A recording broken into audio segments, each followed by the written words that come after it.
qanaqa vaziyat bo'ladi? Bitta nimaga tepaga ochdik? Bitta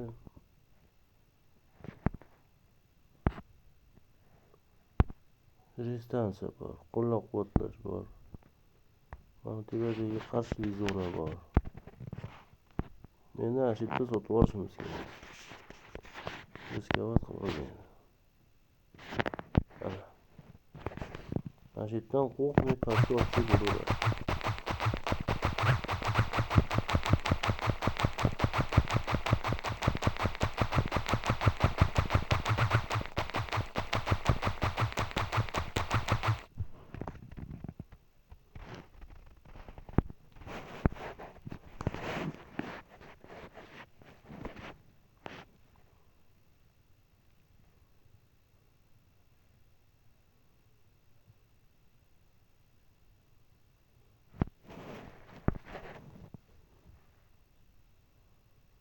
Pastga ketadi.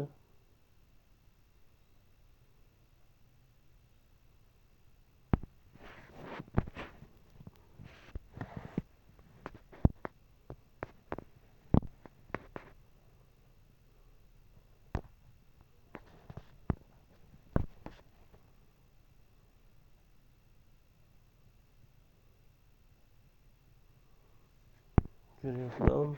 Qanaqa ishlash kerak? Mana shu yerda qo'rqmay sotib olsalar ham bo'laveradi. Ana 1 million qilib oldik, $50. Endi qo'rqmay chiqarish qilsak bo'laveradi.